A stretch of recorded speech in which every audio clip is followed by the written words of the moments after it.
You'll be at the premiere tomorrow night, right? Mm-hmm. Very good. Mr. Johnson was saying to me this morning, or yesterday, one of the reasons they're sponsoring this premiere is it's sort of, without having to come right out and say it, it's sort of their way of saying, this is one of the kinds of movies we dig, you know, which is why he's getting into it. He also says he realizes that it's reaching a point where he no longer has an excuse. We're rolling. Here we go. What's your position on this new wave of black movies? Is it good, bad? Well, I don't think anything is either good or bad. I think it has to have, like you know, nothing's all black and all white. There are tones. My whole feeling about the rash of black movies that we've had in the past couple of years is that initially they served a purpose. They made the movie industry aware of the fact that there is a black market and that blacks will support films made for us and about us. Like most blacks, I rushed to the movie houses too when they first started. For many reasons, because a lot of my friends were working and I wanted to see what they were doing. And after the first three, which I saw, Shaft, Cotton, Sweetback, I said, okay, what's next? The thing that disturbs me is that, you know, well, the movie industry is a business and they will go wherever the dollar sign is. My argument was, who's to say that a film that projects images of the blacks that are positive, that are realistic, won't make money? That was the consensus, and that was the reason why the trend towards the rash of films that are now dubbed blacks at the box office. And this is what determines the trend. There has to be a change because all of the films are too negative. They're too negative. They're perpetuating images that, for the most part, are unrealistic. When I make this statement, people say, well, listen, whites have the same things. They have, you know, the James Bond. Of course they do. They have James Bond, they have their Godfather, but they also have their Sound of Music, they have their Love Story, they have their Fiddler on the Roof. They have a variety of films from which to choose. Also, we have been fighting negative images ever since I can remember. All our history deals with fighting stereotype negative images. And I think we had gotten to a point where we were just rising above that, and suddenly to deal with what I consider another level of stereotypes is putting me and my race back where we were like 100 years ago. And while I can go along with people who say that we need fantasy and we need escapism, we need more than that to be able to project images that are positive and characters that are realistic. Now, when we balance the scale, then it's all right. The scale is unbalanced now. It's all negative. It's all con men, dope addicts, dope pushers, super studs, super, you know, spades, prostitutes, you know. It's just all too negative. And we have to balance the scale. And I think with a sounder, it's the beginning of a trend towards changing the kind of movies that's been and the kind of images that have been projected. Since all of the movie business is owned by whites, most, if not all, of the money for making movies comes from whites. How much are blacks going to be able to genuinely do to change the image of those movies? Stop going to the movies. Don't support the kind of movies that are being done. I mean, we're supporting them. Do you know? It's incredible. I mean, I have been on this tour on and off since August, and across the country, I mean, people say to me, thank God for Sounder. It's about time. We're sick and tired of the other movies. But we are the ones that are going to the movies and paying the money and helping to perpetuate the images that the movie industry is creating. We have to stop doing that. We have to say, okay, look, that's enough. We want something that deals with some real essential aspect of our lives. You know, we have made tremendous contribution not only to this society, but to the entire world. And that's some of that the world should know about. I mean, can you imagine how shocked I was when I discovered that a black man was responsible for the stoplights, for the street lights? I mean, whoever knew? I mean, in school they never tell you anything like that. I mean, I never learned that in school. I learned that in reading the history books. Now I learned that. I learned that a black man is responsible for the gas mask. The first open heart surgery was done by a black man. Nobody knows anything about these things. You know, it's just an unfortunate thing that the percentage of blacks who live in the ghetto and who are exposed to the drug pushers and the drug addicts and the prostitutes, that is the part of our lives that is blown up totally out of proportion and spread across the entire world. And this is the only image that they have of us. I was in Minnesota about a month or 6 weeks ago, and I was told that when I was going to Minnesota, I said, what am I going to Minnesota for? You know, who's in Minnesota? And I was told that they had a large black population there. Well, when I got there, I discovered that the black population in the entire state of Minnesota is 3%. I walked out of my hotel, and around the corner, Superfly was playing. The line was down around the corner 3 times, and it was predominantly white with a handful of blacks. And all I could think of was, now these people don't go to school with us, they don't work with us, and they don't work with us. They don't live with us. The chances of communication and learning what you are as a black man is like, and what I'm like as a black woman, are almost nil. They only have their knowledge, or get their knowledge, from the media of film. Now, they walk out of that theater with a concept of blacks that is so demeaning and so degrading that, I mean, I really got angry just standing there watching it.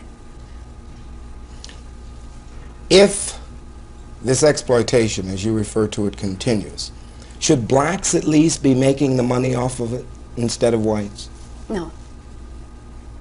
I don't think that's, no. I think that, that blacks, now let's see how I want to answer that question. It doesn't make it right because the blacks own the money, earn the money. That doesn't make the exploitation right.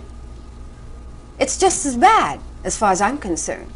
And I'm not saying to discard these films altogether, but I think we have to get a balance. We have to get a balance of that's real, you know. And if I decide that I want to go to the movie and take my niece or nephew or some kids, that I can say, okay, I open the paper and there's a shaft or whatever on this side, but over here there's a sounder, there's a black girl.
I've already asked him that.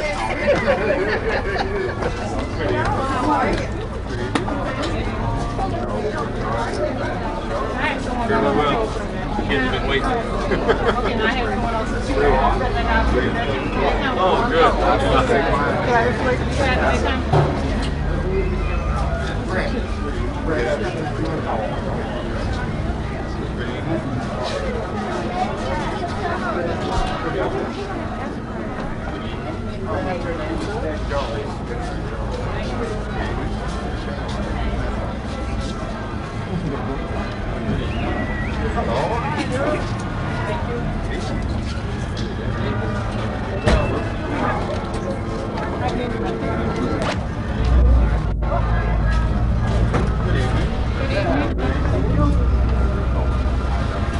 Reserve seats for Commissioner Superintendent Newz. Thank you.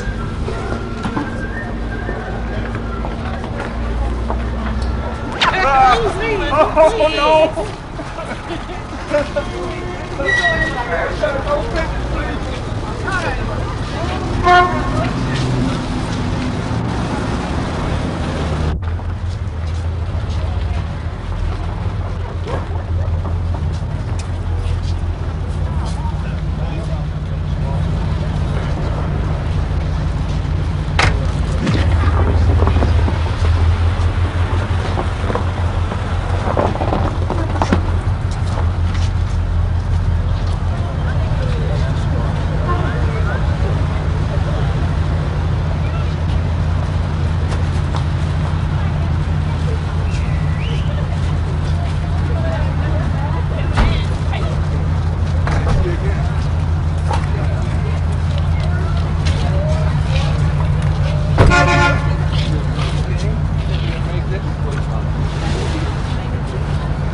Okay, now would you take the reserve section? We have seats for you, Mr. Tyson. Oh, this way. There we go. That's what we'll take.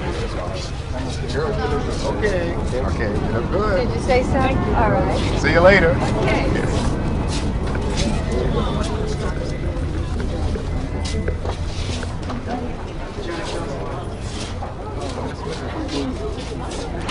I want to tell you, she showed up looking as blind as she could do it.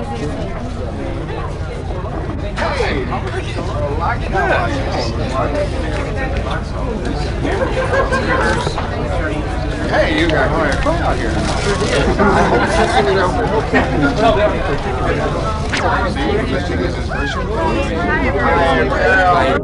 No, we get here yet. There's a friend of yours. Yours being wake up there, sis.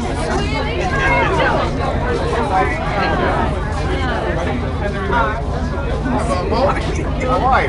Hey. Okay. No, everything's all right. I can't complain, girl. All I want to do is just find my way and find it every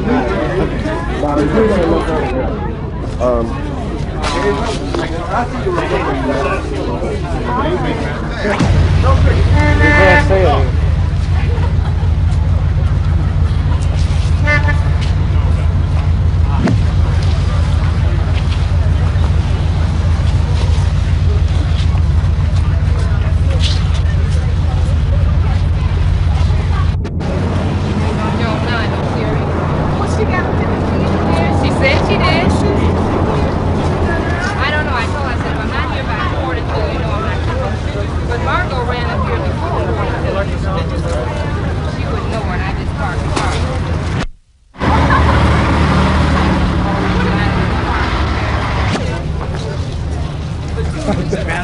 Give me on TV. Hi, how are you?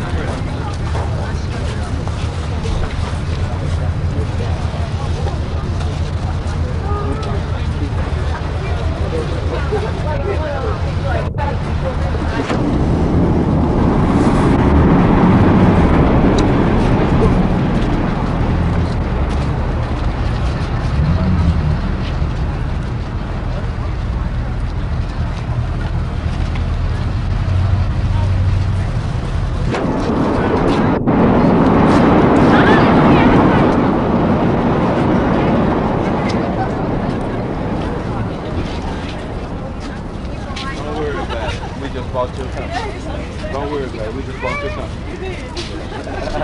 You got a new fan. The whole station.